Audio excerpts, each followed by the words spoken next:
आणि बुलेटिनच्या सुरुवातीला संतोष देशमुख प्रकरणातील सर्वात मोठी बातमी। संतोष देशमुख हत्या प्रकरणात 1758 पानांचं आरोपपत्र दाखल करण्यात आलं होतं। याच प्रकरणामध्ये आता सीआयडीनं महत्त्वाची माहिती दिली आहे। संतोष देशमुख हत्या प्रकरणात वाल्मिक कराडला मुख्य आरोपी करण्यात आले, तर विष्णू चाटे हा दुसऱ्या क्रमांकाचा आरोपी आहे।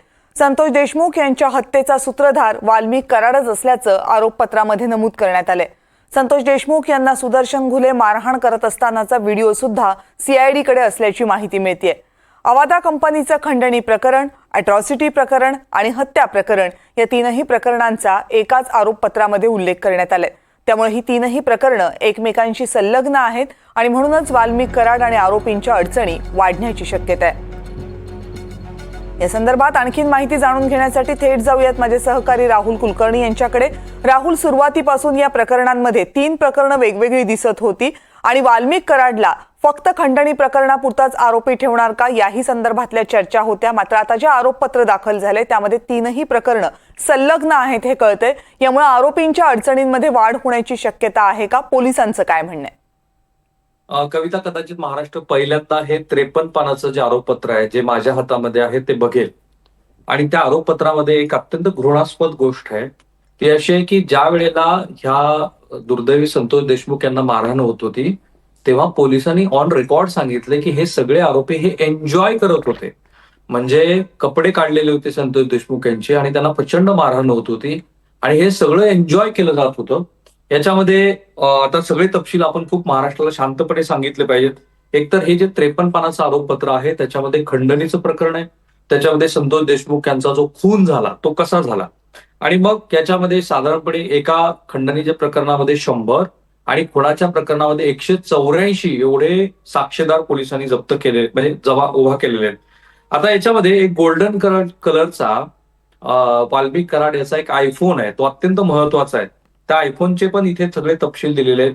कोणत्या फोनवर, म्हणजे 29/11/2024 रोजी फिर्यादी सुनील केदू शिंदे यांना आरोपी विष्णू महादेव चाटे व आरोपी वाल्मिक बाबूराव कराड यांचे मार्फत फोनवर खंडणी मागणे संबंधाने झालेले संभाषण फाईल, ती फाईल पण पोलिसांनी रेकॉर्ड केली, रिकव्हर केली आणि आता ती पाठवलेली आहे। त्यासोबतच याच्यामध्ये एक पांढऱ्या रंगाची टोयोटा जी कंपनीची फॉर्च्युनर गाडी आहे ती कशी जप्त केलेली आहे। आरोपी वाल्मिक कराड याचा वापरता एक फिकट निळ्या रंगाचा आयफोन 13 प्रो त्याचा IMEI नंबर वगैरे दिलाय। आरोपी वाल्मिक कराड याचा वापरता एक गोल्डन कलरचा आयफोन 16 प्रो, म्हणजे 16 प्रो जसा आला तसा वाल्मिक कराडनी तो 16 प्रो घेतलेला आहे। तर साधारणपणे असं दिसतं आहे की वाल्मिक कराडनी त्याच्या ह्या वेगवेगळ्या गुन्ह्याच्या कृत्यासाठी आयफोनचा मोठ्या प्रमाणामध्ये वापर केला आहे। त्याची किंमत पण पोलिसांनी लिहिलेली आहे, म्हणजे टोयोटो गाडीची किंमत आहे 20 लाख रुपये, वाल्मिक कराडच्या आयफोनची किंमत आहे 50,000 रुपये, 16 प्रो ची किंमत आहे 70,000 रुपये, त्यानंतर 13 प्रो वगैरे। तर हे जे सगळे पुराव्याचे तपशील आहेत तर हे पहिल्यांदा महाराष्ट्र इतक्या सविस्तरपणे कदाचित बघेल आणि त्यातनं महाराष्ट्राला हे आपल्याला सांगता येईल की हा सगळा गुन्हा कशा पद्धतीने घडला आहे।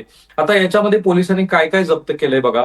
एक जुनी वापरती काळ्या रंगाची महिंद्रा कंपनीची स्कॉर्पिओ गाडी, एक जुनी वापरती बांबूची लाकडी काठी 5 फूट 3 सेंटीमीटर लांबीची घेर असलेली एक अशी काठी की ज्या काठीचा वापर करून वाल्मिक कराड आणि तत्सम मंडळींनी दुर्दैवी संतोष देशमुख यांचा खून केला।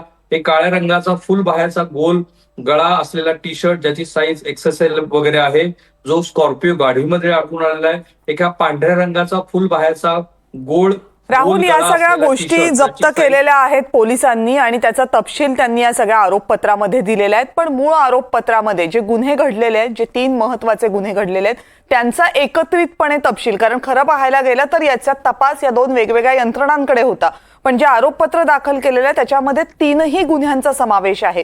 या 3 गुन्ह्यांचा समावेश करताना नेमकं काय काय म्हटलंय आरोपपत्रात? एक महत्वाचा पॅराग्राफ आहे आरोपपत्रामध्ये आणि कविता तो एकदा वाचून दाखवला की महाराष्ट्राला कळेल की याचा एकमेकांशी काय संबंध आहे। वारंवार खंडणी मागूनही अवादा एनर्जी प्रायव्हेट लिमिटेड कंपनीने वाल्मिक कराडला खंडणी न दिल्यामुळे दिनांक 6/12/2024 रोजी सुदर्शन घुले, प्रतीक घुले व सुधीर सांगळे हे अवादा एनर्जी प्रायव्हेट लिमिटेड कंपनीमध्ये गेले व तेथील सुरक्षा रक्षकास मारहाण करून जातीवाचक शिवेगाळ केली। अवादा एनर्जी प्रायव्हेट लिमिटेडचे जमीन अधिग्रहण अधिकारी शिवाजी थोपटे यांना 2 कोटी रुपये द्या नाहीतर कंपनी बंद करा अशी धमकी दिली आणि त्यानंतर पुढे ते असं म्हणतात कंपनी बंद करू नका, लोकांना रोजगार मिळू द्या, असं संतोष देशमुख सांगत होते. परंतु त्यावेळेला सुदर्शन घुले यांनी सरपंच संतोष देशमुख यांना खंडणी मागण्यास अडथळा आणला.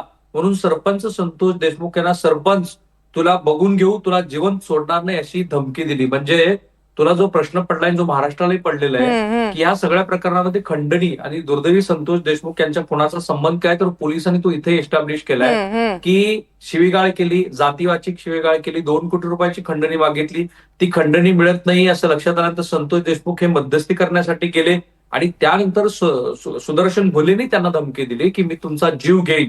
आणि हे कोणाच्या सांगण्यावरून केलं, तर त्यावेळी सांगण्यावरून केलं आहे ते वाल्मिक कराड याच्या सांगण्यावरून. आणि त्याच्यानंतर मग सदर कटानुसार 9/12/2024 रोजी दुपारी 3:22च्या सुमारास सुदर्शन घुले यांनी संतोष देशमुख यास चिंचोली टाकळी शिव येथे घेऊन जाऊन त्यांना अमानुष मारहाण केली व त्यांचा खून केला. सायंकाळी 6:30च्या सुमारास त्यांचे प्रेत दैठणा फाटा येथे टाकून आरोपी पळून गेले.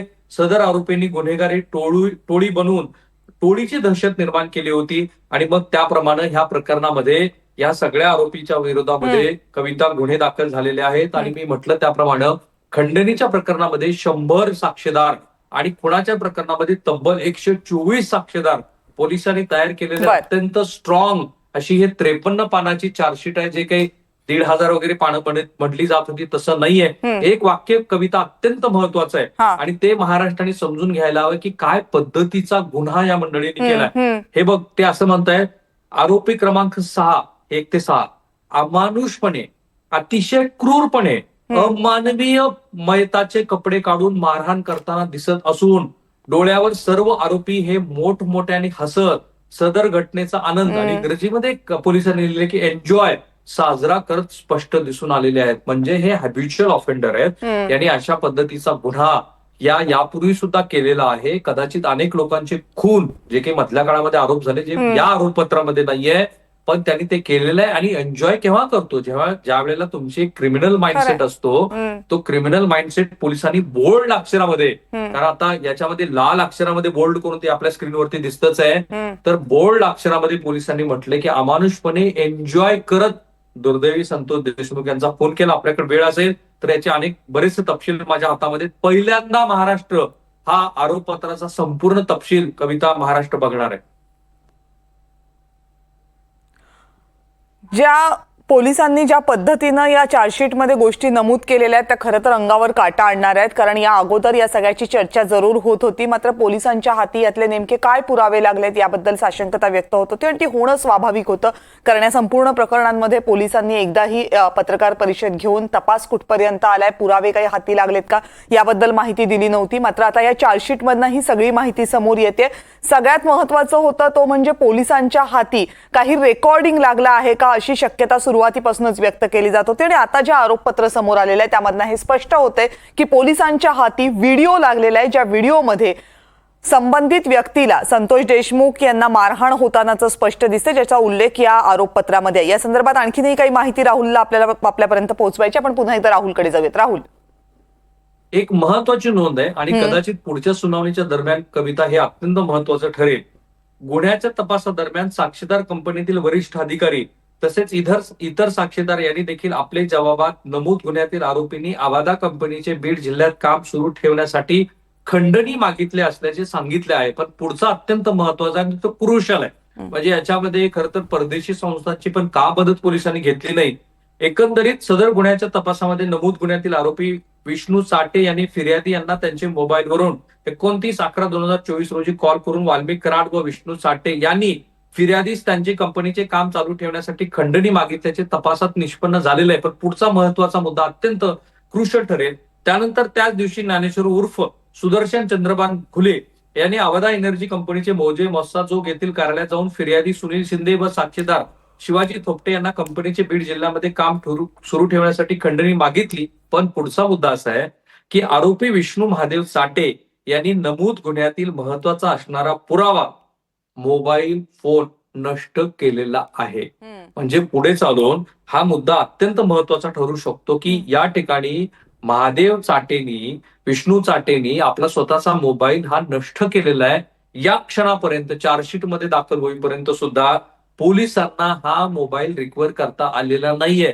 कदाचित हा डिफेन्स लॉयरच्या दृष्टीनं अत्यंत महत्वाची गोष्ट ठरू शकते. 2 कोटी रुपयाचा जो खंडणीचा मुद्दा होता तो इथे आलेलाच आहे. खंडणी कशी मागितली आणि याच्यातनंच हा दुर्दैवी संतोष देशमुख यांचा खून कसा झाला, एकूण 8 आरोपींची नावं आहेत आणि बाकीचे काही मुद्दे आहेत सगळे. पण याच्यामध्ये आपल्याला मला असं दिसतं आहे हा. की साधारणपणे तेली यांनी बसवराज तेली यांनी जो तपास केलेला आहे त्या तपासामध्ये बरेच तपशील जे महाराष्ट्राला माहिती होते आणि आणखी काही असे तपशील की खास करून एन्जॉयमेंट वगैरे, म्हणजे क्रूर व्यक्तीच हे करू शकतो की एखाद्या व्यक्तीचा तुम्ही जीव घेत आहात आणि तरी तुम्ही एन्जॉय करत आहात. तर तो व्हिडिओ मात्र, तू जो प्रश्न विचारला, तो पोलिसांच्या हाती लागलेला आहे, तो त्यांनी जप्त केलाय. पण विष्णू चाटेचा मोबाईल हा काही पोलिसांना जप्त करता आलेला नाही. कदाचित डिफेन्स लॉयर हा मुद्दा पुढे घेऊन जाऊ शकतात. आणखी वेळ असेल तर या संदर्भातले आपल्याला तपशील सांगता येतील, कोणत्या गाड्या वगैरे.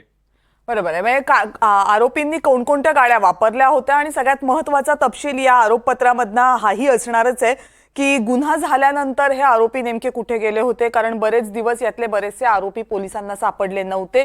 यातला प्रमुख जो क्रमांक 1चा आरोपी आहे वाल्मिक कराड, तो तर पोलिसांना शरण आला होता 31 डिसेंबरला. त्यामुळे त्याचाही तपशील या आरोपपत्रामधनं समोर आलाच असेल. त्याची माहिती आम्ही तुमच्याकडनं घेऊ, पण तुर्तास धन्यवाद राहुल तुम्ही दिलेल्या सगळ्या सविस्तर माहितीबद्दल.